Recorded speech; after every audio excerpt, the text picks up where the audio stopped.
All right, let's talk movies, and let's have a ball talking movies. You spent so much time in Texas. We'll be a little Texas eccentric today in our conversation, but so much time living in Austin, and there's a whole bunch of little movies there. Small parts, getting started. I think you started in the mid-1980s, and doing those parts. Were those parts you all went after? Lucky to get them? Felt lucky at the time? What was that like in the early days? Well, for film? Yeah. Yeah, I was in a theater company there that did really well, and I guess that I was lucky enough to get kind of noticed out of that company and got local agents, and they would send us to Dallas, to San Antonio, to Houston. A lot of times they went that way. Do you remember your agent? Anybody want a Coke? Certainly, Actors Clearinghouse, yeah. Indeed. And when actors in Los Angeles gripe about driving 20 miles to Sunland for an audition, I don't have much pity for them, because we used to drive 400 miles round trip to just read for a very small role, come back home, do a play that night, play in a band later, get up in the morning and start over. You're in one of the funniest bad movies ever made in Texas. You were in Johnny Be Good. Yeah, thanks for bringing that up. I know, and I like appreciate that. Because it's kind of legendary in the state. Is it? Yeah, because there's Tender Mercies, and there's Bonnie and Clyde, and there's Trip to Bountiful, and there's Johnny Be Good. Oh, well, I don't think Johnny Be Good is the worst movie ever made in Texas. So no, it's not. And I'm not really excited to be thought of in that way, but it's not work that I cherish or want to talk about. I guess the point, though, at the time when you're a working actor, to get those parts were really, really meaningful. I guess so. Yeah, that was the first thing. It was an eye-opener for me in many ways. I was a local hire, I remember, meaning that they weren't going to get me to San Antonio or put me up. I didn't mind. I didn't have a car at the time. I traded my bicycle for my friend's old Volvo, a guy I was working in a restaurant with. He rode my bicycle for a couple days. I drove his Volvo, which involved opening the hood and sticking a screwdriver into the carburetor to start it every time. But I was just thankful to have a car that might make it. Got a Motel 6 with a couple of other actors I'd met when I got there, who were also in the film as local hires, and that was it. Got started.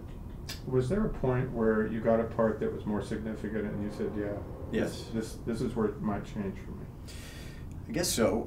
I never looked for anything to change. I was happy being a stage actor in Austin. I wasn't looking to climb to the top rung and beat my chest and say I'm the king of the world. I was just happy to work and play music and live in Austin. In fact, when I think in DOA, a couple of Rob Nepper and Dennis Quaid were both very kind to me on that shoot and said, "You're a good actor, why are you here?" And I said, "Why would I live in New York or LA? Look around you, this is a great place to be. You're probably pricing a house as we speak here." And yeah, I never thought I'd leave Austin, I guess is what I was saying. And then after a couple of years of actors I respected saying, you should be in one of the big acting meccas, eventually I began to consider that possibility. But the role and film that changed it for me was an independent film called Rosalie Goes Shopping. It was directed by Percy Adlon, who'd made a movie that I'd loved a couple of years before called Baghdad Cafe. So that felt like finally having a kind of a real role. Brad Davis, who rest in peace, played my father, and he also was very encouraging. His wife was a casting director, and he said, "You should be out here. You should be out in Los Angeles." And that was a kick in the pants. One of my brothers in that film was Alex Winter, who was about to come out in Bill and Ted's Excellent Adventure. Turns out Alex is a really great writer and director, and he and I have been buddies ever since. And he also said, "Get out to Los Angeles." So, yeah, it was Rosalie Goes Shopping that was the one that made me feel like that maybe I should climb a rung on the ladder. That director opened the door. That director opened the door for a number of people in both films.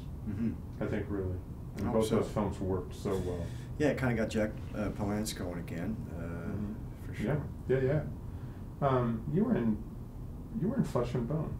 Very, very small role. My lines were cut, but I remained as I don't remember what happened. I was like a young cowboy at a bachelor party or something, and I think Meg Ryan came out of a cake and might have thrown up on me. I'm not sure if it was me, but I had a real nice scene with Dennis Quaid in a bathroom that was cut. So I got to work with Mr. Quaid a couple of times in a couple of years, and that was thrilling.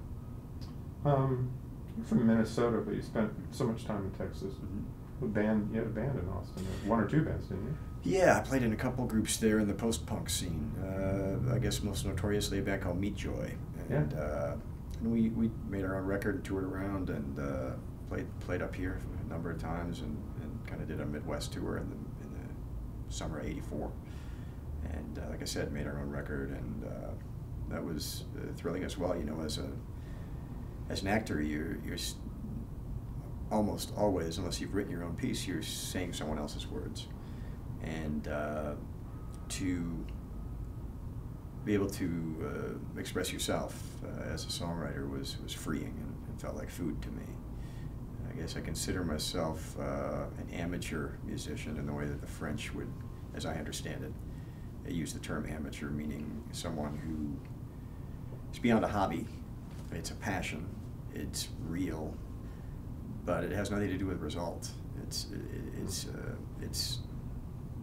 enjoying and just reveling in the chance to do whatever you're an amateur about. And for me, that's music.